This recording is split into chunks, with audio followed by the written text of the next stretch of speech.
Mga kababayan, isang napakainit na usapin na naman ang pinag-uusapan ngayon sa politika.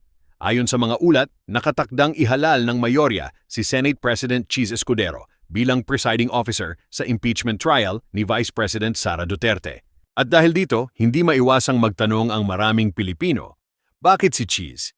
At higit sa lahat, pagkakataon lang ba ito o may kapalit ang mga nangyari sa nakaraang mga buwan?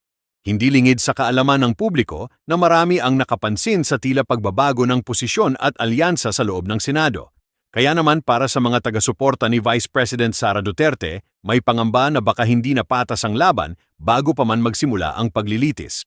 Ang masakit dito, kapag nawala ng tiwala ang publiko sa proseso, kahit ano pa ang maging resulta ng impeachment trial ay tiyak na kukwestiyonin. Dahil ang hustisya ay hindi lamang dapat na ipapatupad, dapat nakikita rin ng taumbayan na ito ay patas at walang kinikilingan.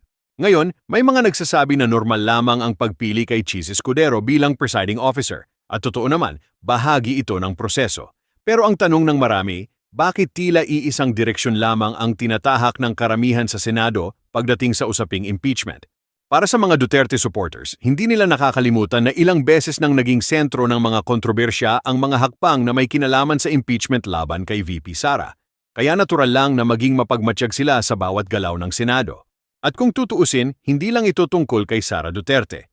Ang nakataya rito ay ang integridad ng buong proseso. Kapag may kahit maliit na pagdududa ang publiko na may politika sa likod ng mga desisyon, lalong lumalalim ang pagkakahati ng bansa. Kaya ang hamon ngayon kay Senate President Cheese Escudero ay patunayan sa buong sambayanan na siya ay magiging patas, independyente at hindi magpapadala sa anumang impluensya. Dahil sa dulo ng lahat ng ito, hindi pangalan ng isang politiko ang huhusgahan ng kasaysayan, kundi ang kredibilidad ng Senado bilang isang institusyon. Mga kababayan, bantayan natin ang mga susunod na mangyayari. Dahil sa usaping ito, hindi lang impeachment ang pinag-uusapan. Ang pinag-uusapan dito ay tiwala ng mamamayan sa ating demokrasya. Ako, naniniwala na karapatan ng bawat Pilipino na magtanong. At hanggat may mga tanong na hindi pa nasasagot, hindi titigil ang taumbayan sa paghahanap ng katotohanan.